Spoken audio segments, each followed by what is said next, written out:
Hi Aditya, good evening. Good evening, ma'am. How are you? I'm doing well, thank you, and congratulations on your admit ISB PGP and IIM Calcutta. So we would like to hear about your plans and why did the MBA, come into the picture? How did you go about it? And whatever tips and suggestions you have. So let me first, for the audience, let me first introduce you.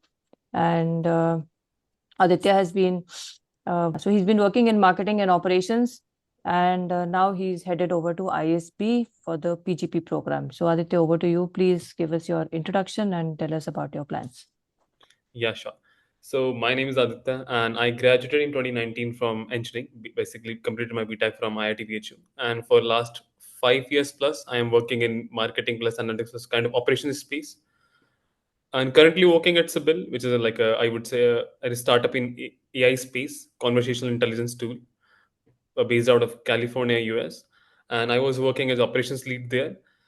So then I decided to apply for my MBA applications, and after searching thoroughly on internet and connecting with friends, I got to know about a couple of consultants, great consultants. Then I read their reviews on points and quants, and finally called Shruti ma'am, and then we had a first level discussion where she explained all the process and everything. Then we sorted out a couple of colleges where to apply. Then systematically, one by one, we did all four applications, and I received admits from uh, I'm Calcutta and ISB, and I'm going with ISB now. Great, Aditya. So, Aditya, you applied in round one, and now I think you will also agree that it is a very hectic process. So, for the future applicants, what would you suggest? What should be a good timeline to plan for? When should they get done with their GMAT, and when should they start with their applications?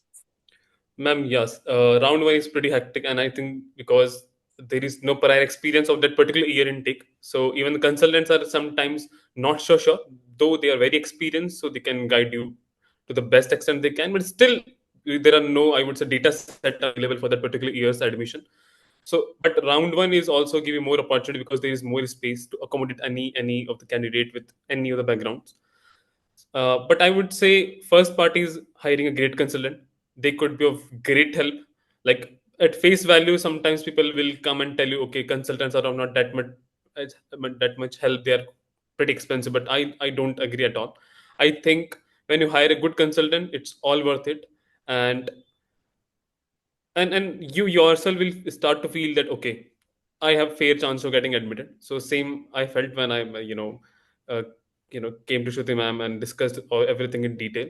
That's one, hiring the great consultant. Second is you should be done with your GMAT, I would say at least 2 months prior starting the application process, so that you can evaluate your options, uh, choose your colleges where you want to apply, plan your finances, or at least have a plan of action. Okay, these are certain steps you're going to follow.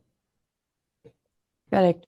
And in that whole process, what do you think are some tips that you would like to share with the future applicants as to maybe GMAT prep, any resources on that, or anything on the applications or the interview end? They should have at least, I would say, average scores, but wherever they want to apply. And the consultants again can guide them the best. What their score in should be. That's one. Second is, they should be fairly, I would say, aware of why they are choosing MBA, because it's a, I would say, expensive program anywhere you apply in the world, be it in India. So you should be fairly aware of the idea why MBA, why at this particular stage, and where you will be heading when you will done with your MBA, maybe any of the fields, what your story after 5 years you assume. So I would say these things not only help in planning your finances, your career better, but also in your applications. Right. And when we look at, the MBA application process or we look at the interview, it is very different when you get into an interview with IMA or you get into an interview with IMC. So how does time management, what type of time management is important over here?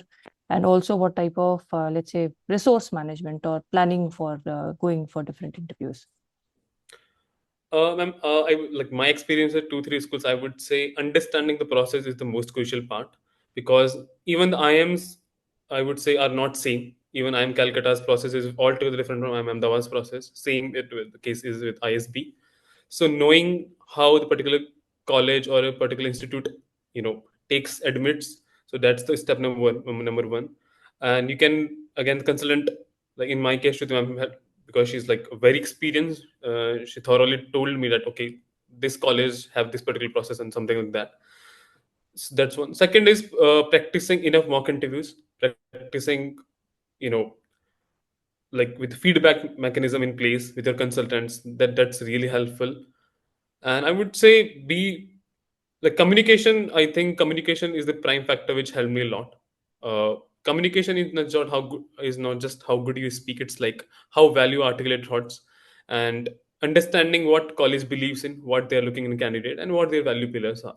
So if these are in line, I would say will have a good interview. Great. I'm like going back to school, so again want to feel that child in me, and to reset all the 5 years of corporate I have. And I think will also love to include more diverse perspective, because engineer I think are kind of biased towards data and numbers. To have more diverse spectrum of knowledge, learning, and inclusivity, I think that's my take why I should be going for MBA.